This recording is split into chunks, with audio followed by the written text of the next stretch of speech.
We're diving right into the intricacies of alcohol abuse today, talking not only about the physical effects like cirrhosis and memory blackouts, but also how it's deeply woven into your day to day life, affecting work and relationships. Yep. It's interesting how it's not just about how many drinks you have, but also about the way drinking starts to consume your routine and social interactions, right?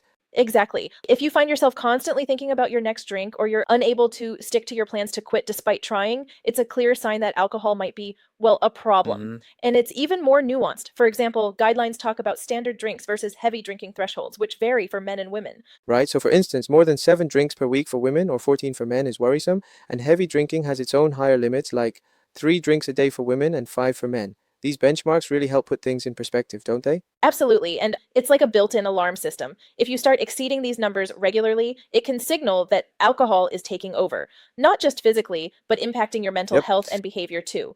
Think of it like an early warning sign, similar to a car's check engine light that you just can't ignore. And speaking of behaviors, it's not just about drinking a lot. The risks include things like drinking and driving or mixing alcohol with medications, which can be extremely dangerous. Right? And often those around you, like friends or family, might notice these red flags before you do. People might comment on your drinking habits or the way it affects your daily life, like missing work or not keeping up with Hmm. responsibilities. It can unfortunately even lead to social isolation or strained relationships. Now, another layer to all of this is when alcohol becomes a habitual coping mechanism, using it to relieve anxiety or to avoid facing certain emotions. That pattern can be, really insidious over time. Totally. It's like a vicious cycle where you drink to relieve stress, but then the alcohol itself adds more stress to your health and your relationships. And that's why the guidance often emphasizes talking to your doctor. A professional can really gauge in a personalized way if your drinking is problematic. Yeah, exactly. And about treatment. Stepping away from alcohol safely is critical because, severe withdrawal symptoms can occur, especially when someone has been heavily drinking.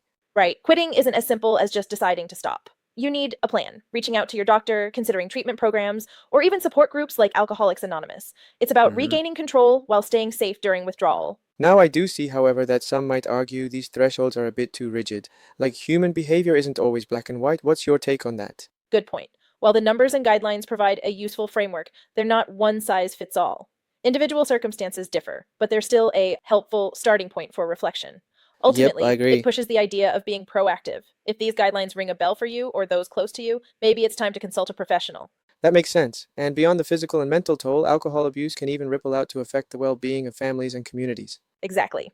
Recognizing the signs early and getting global support from healthcare support groups and loved ones can make a huge difference in turning things around. It's about reclaiming Absolutely. control of one's life step by step.